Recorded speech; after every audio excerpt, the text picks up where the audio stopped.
Chapter 16, United Nations. The peoples of the world are about to succeed in overcoming the barriers of time and space by living as members of a closely linked family of nations as a result of the advances made by modern science and technology. It can be said, therefore, that the world has now reached the stage where matters affecting every individual country concern members of the entire international community. How best, then, could a world more united, peoples more intimately linked, attain the noble goal of further strengthening the spirit of international cooperation, establishing an atmosphere of mutual understanding and comprehension, and of making an effort for creating a world of supreme peace and happiness? The answer to this fundamental question must be provided by the United Nations. It is perhaps no accident that the United Nations headquarters resembles a structure of glass. It is a fragile, not an indestructible, institution. He who acts deliberately and with calculation to the injury of the United Nations, to weaken it or endanger its existence, is the enemy of all of us. We must, by force of circumstances, look to the United Nations, however imperfect, however deficient, to preserve the peace and to lend us its support in our endeavors to secure a better life for our peoples.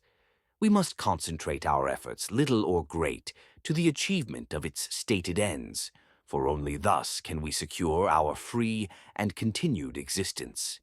It is necessary that the governments of the United Nations, who are now working for the reconstruction of world peace, should be guided by the principles of impartiality, so that they shall lay down a solid and proper foundation stone for a system of peace which shall outlive generations. We live in an age of ideologies, and world peace is too precious a thing to be disturbed merely because of the clash of these ideologies.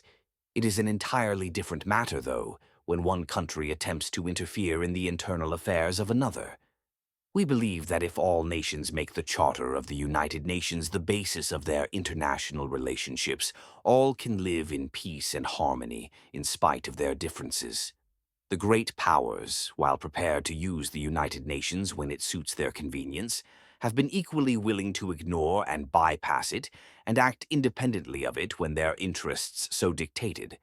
Unilateral action outside the United Nations is, however, a luxury denied to the poorer and weaker nations.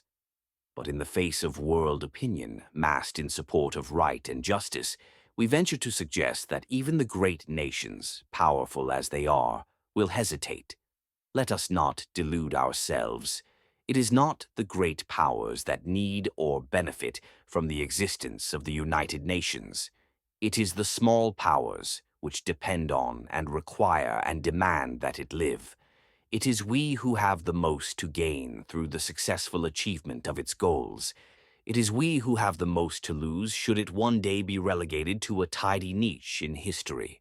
The United Nations can only be effective, provided its members are willing to make it strong by giving their wholehearted support in each and every case where justice, decency, and fair-mindedness so demand.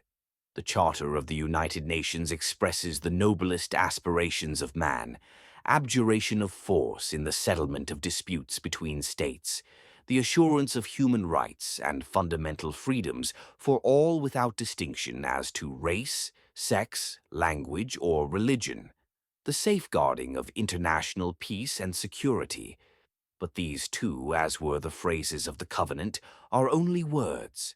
Their value depends wholly on our will to observe and honor them, and give them content and meaning.